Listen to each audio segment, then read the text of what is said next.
amis, mesdemoiselles, mesdames, messieurs, colonels, chers invités, je voudrais tout d'abord vous souhaiter une bienvenue et vous dire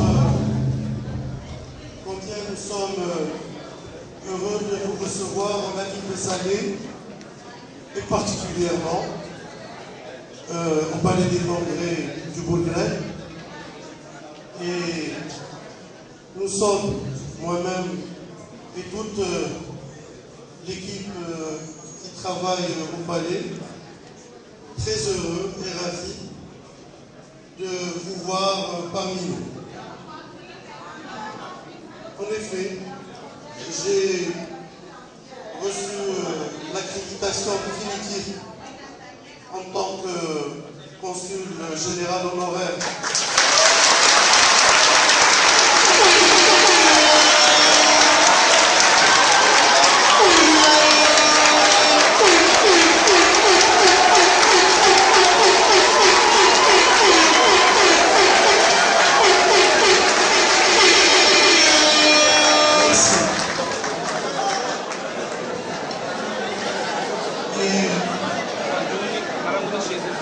Et à cette occasion, je voudrais vous dire que je suis honoré par cette mission. Et vous dire également que lors de ma visite en Comores, j'avais promis au président de la République de veiller et de tout faire pour qu'on puisse installer une ambassade des Comores au Maroc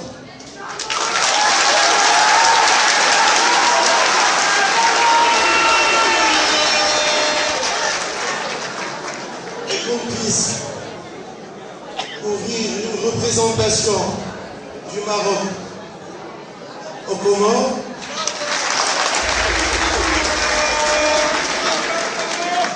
va faciliter et permettre d'avancer à une vitesse supérieure. Et à cette occasion,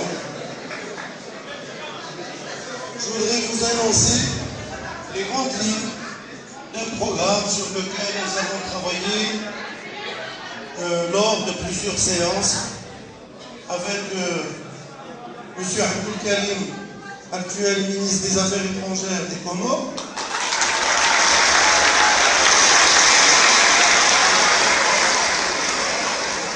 dont vous savez les grandes salutations qui se trouvent actuellement au Maroc.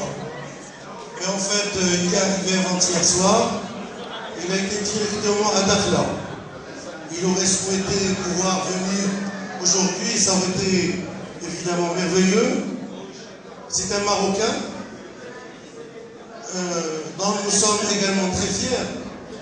Et j'ai été agréablement surpris lors de la visite à faire connaissance de plusieurs membres du gouvernement qui ont fait leurs études au Maroc. Le répertoire et une liste exhaustive de tous les étudiants et ressortissants comoriens résidant actuellement au Maroc. C'est important parce que si on veut faire passer un message, on ne sait comment. Il n'y a pas d'ambassade, il n'y a pas de contact, et le président que je remercie à l'occasion, aussi bien le national que le président de section, ont du mal à gérer tout ça de façon facile et fluide. Et donc, on commence par un répertoire de tous les Comoriens résidant au Maroc et on commence à étudier. C'est déjà entamé. Nous avons effectué plusieurs visites, notamment du ministre de l'Enseignement supérieur, avec M. Abdul Karim lors de sa dernière visite, et plusieurs autres ministres, le ministre de l'Éducation nationale,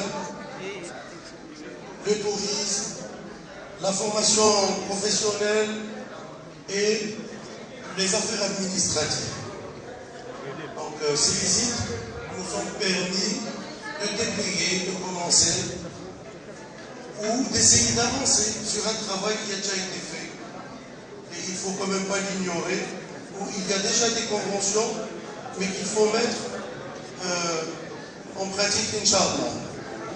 La deuxième chose est un travail de proximité. Ce travail, nous voulons qu'il soit fait très rapidement. J'ai oublié de dire que nous avons également rendu visite au ministre de la Jeunesse et des Sports, et à qui j'ai demandé d'essayer d'organiser des colonies de vacances en faveur des jeunes étudiants comoriens résidant au Maroc. Ce qui va nous permettre, pendant les vacances, de trouver une activité, une animation, et qui va permettre également des rencontres entre ceux qui sont à Oujda, ceux qui sont à Agadir ou qui sont à Stade. Troisièmement, nous allons travailler, Inch'Allah, cette année pour essayer de revoir l'orientation des jeunes étudiants et de voir en fonction des besoins spécifiques aux Comores la formation des jeunes déjà sur place et de voir s'il y a moyen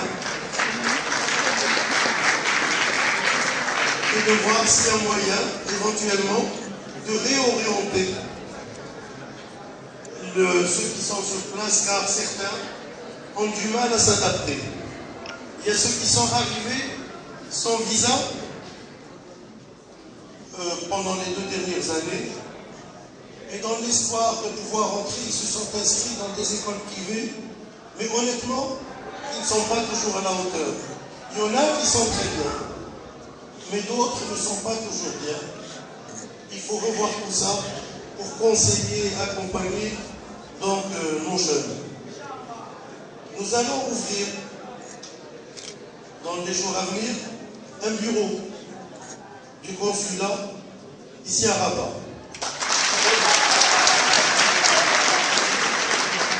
Et à titre exceptionnel, parce qu'en fait, un consul honoraire est chargé plus de promouvoir le pays sur le plan commercial et industriel, plutôt que de s'occuper d'affaires donc des étudiants, etc.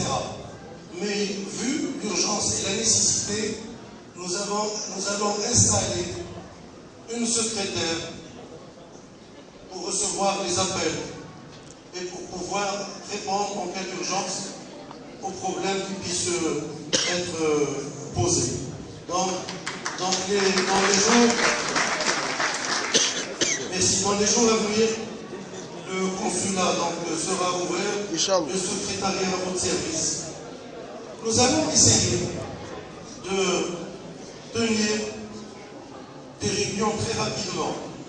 C'est déjà fait, mais nous allons aujourd'hui essayer de concrétiser, parce qu'il n'y a plus d'obstacle, pour voir s'il y a moyen de mettre en place afin d'assister en matière d'assurance, voir s'il y a, en tant qu'étudiants, ceux qui sont boursiers n'ont aucun problème, mais ceux qui ne sont pas, voir s'il y a moyen de trouver une assurance qui puisse assurer le rapatriement dans le cas de décès. Nous avons eu le cas d'Oujda l'année dernière, voir en cas de maladie s'il y a moyen de faire, etc.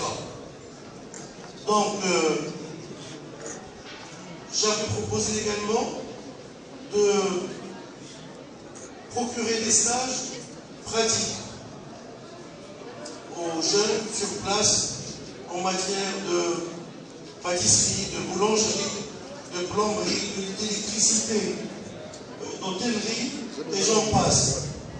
J'étais à Moroni, j'ai vu un peu, il y a des potentiels extraordinaires, mais moi j'ai l'impression qu'il n'y a pas les techniques nécessaires. Lorsqu'on va construire une maison, c'est le même fer, c'est le même ciment, c'est les mêmes ingrédients, Celui qui construit, s'il sait faire, il construit quelque chose de bien. S'il ne sait pas faire, c'est du gâchis parce qu'avec le même ciment, il fait des choses qui ne sont pas jolies. En matière de dessin de bâtiment, et d'autres matières, en coiffure, c'est-à-dire tout ce qui concerne la formation professionnelle. Et permettez-moi, excusez-moi d'avoir été long, de dire qu'il y a un exemple extraordinaire à suivre. Cet exemple est vivant. Cherchez sur Internet, c'est la Suisse. Vous savez que le président de la Confédération suisse est un monsieur qui n'a pas eu son bac, qui a fait de la formation professionnelle d'abord, et qui est passé à ce qu'ils appellent maturation, c'est l'équivalent du bac, mais bien plus tard, bien plus longtemps, et après avoir travaillé. Le président de la plus grande banque UBS est également un monsieur qui n'a pas eu de bac, qui a fait de la formation professionnelle. Donc moi je crois qu'on devrait orienter tout le monde, et je dis bien tout le monde, vers les langues. C'est important, et il y a moyen de faire ça aujourd'hui grâce à Internet et un tas d'outils.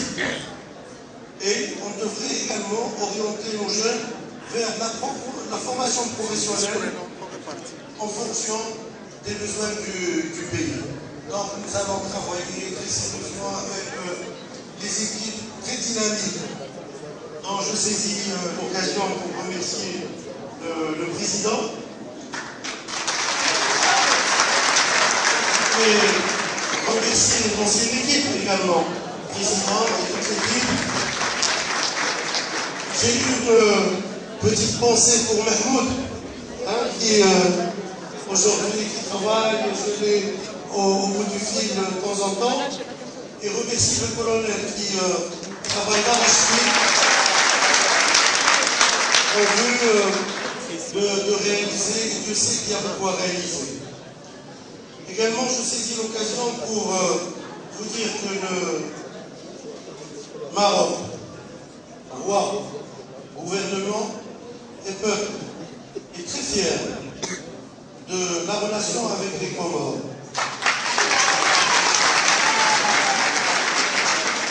Et j'ai dit au président le jour où je suis passé le voir, d'abord j'étais agréablement surpris par la sympathie et la rapidité dont les choses se sont faites.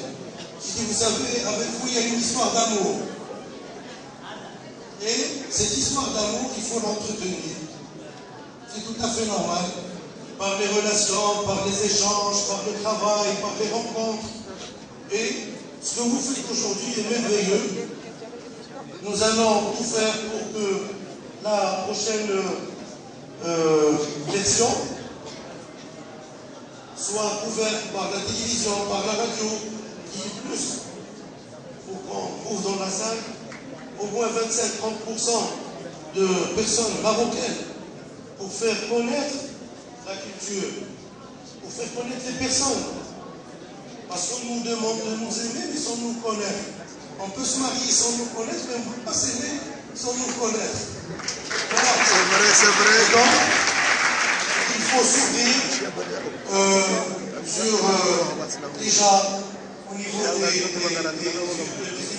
يعني il dit qu'on peut se marier avec quelqu'un par force, mais on ne peut pas aimer quelqu'un par force.